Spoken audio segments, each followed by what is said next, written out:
Video. In today's video I will show you how to open an Android activity and an iOS view controller from your React Native application. Now if you don't know what an activity or a view control is it is basically a screen.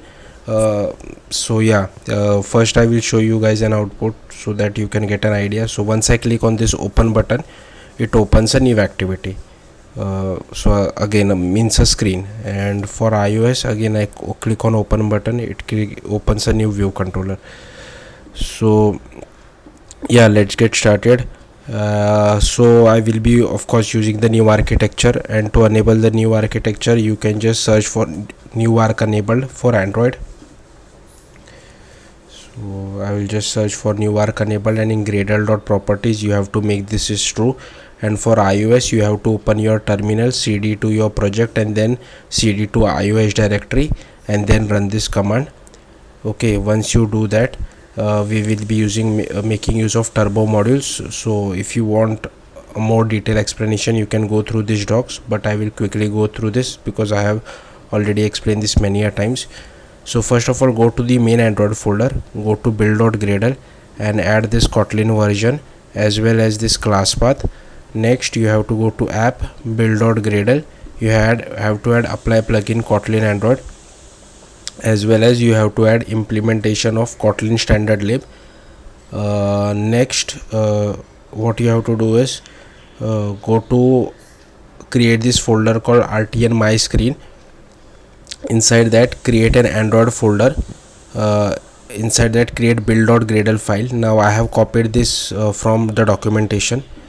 Okay, before that let me just open the project in Xcode and in Android Studio.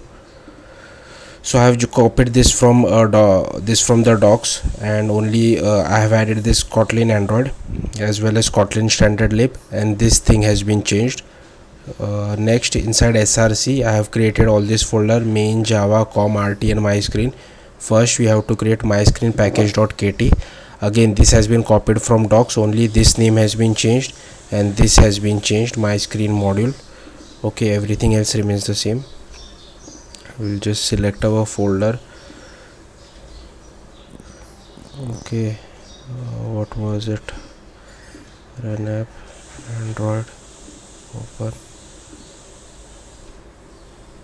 Okay, now what I have to do is I have to go to my screen module.kt, and here what I have done is I am requesting for internet permission. Now why I am doing that is because once I request this internet permission, the callback will go to the main activity of the main Android folder.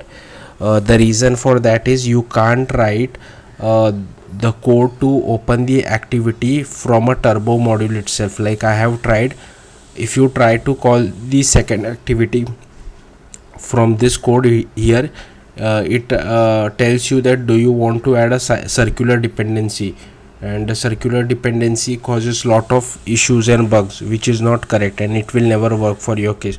So to give the callback to the main activity I have to do this. Like I couldn't find any other better way to handle it. Like if any of you know native Android application, native Android development, I mean you know that you have to use intent to open an activity, right? But if you try to write the intent and call the main second activity over here, how will you import it? You will have to add it as a dependency, right? And that results in a circular dependency. That's why I have to request this internet permission. And even though internet permission is not, you don't have to request it, it is by default granted. That's why I have taken this internet permission. Otherwise if you take some other permission like camera, the user might get confused why I am asking for camera permission even though we aren't really making use of any camera. That's why I have asked for internet permission.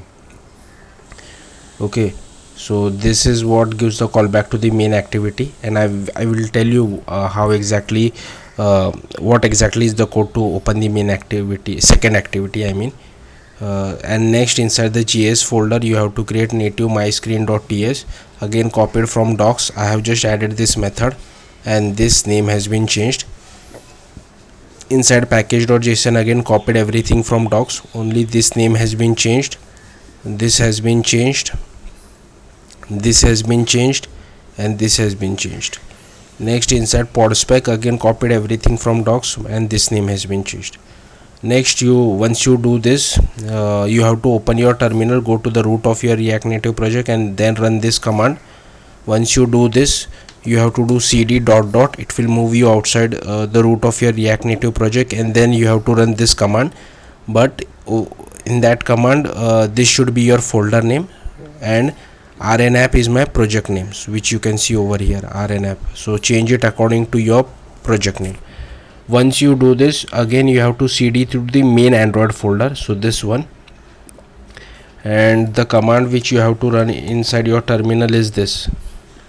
Okay, so it will create code gen for you, and for iOS you have to cd to the iOS directory and then run this command.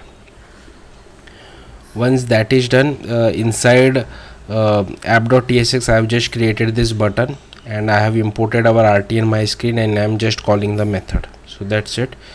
Now for Android, I have opened the main Android folder inside Android Studio, and you have to create a second activity first. So to do that, just right click, new activity, empty views activity, and I have already created it, called main activity 2. And inside that, over here you can see that I have just a label, hello activity 2. Okay, and this for you this would be in Java, but I have converted this to Kotlin. And to convert it, just right click on it, and here you might be seeing an option saying convert Java to Kotlin file. So just right click on it, just click on it, and it will convert Java to Kotlin file. And then here I have again added this internet permission, and once you call that internet permission from turbo module, the callback comes over here.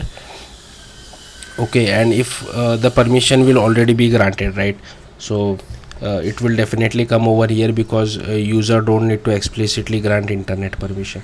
And this is the actual code for opening the activity. So here you can see I am writing the name of this activity which needs to be opened, and this is just a helper method for checking permission was granted or not, and this is by default present inside your Java file at the start.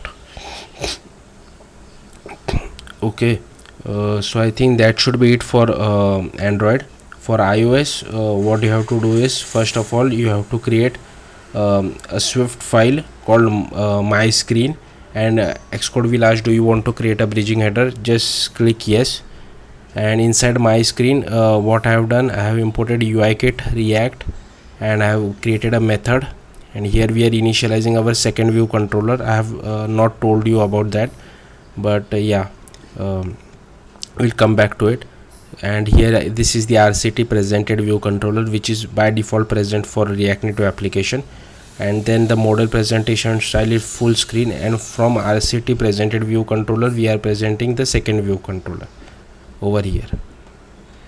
Okay, and now what you have to do, you have to create this second view controller. Just create another Swift file, extend UI view controller, and I have created a label programmatically, but you can do whatever you want to. Then you have to create an header file of RTN my screen, and again this is copy pasted from docs, only this name has been changed, this name, this name, this name, this name.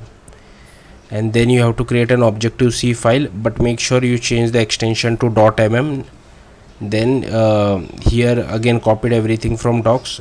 This would be your bridging header name. So here you can see my bridging header name is rnapp, followed by -swift.h will be common for all. Then here we are initializing our Swift file, and this again copied from docs.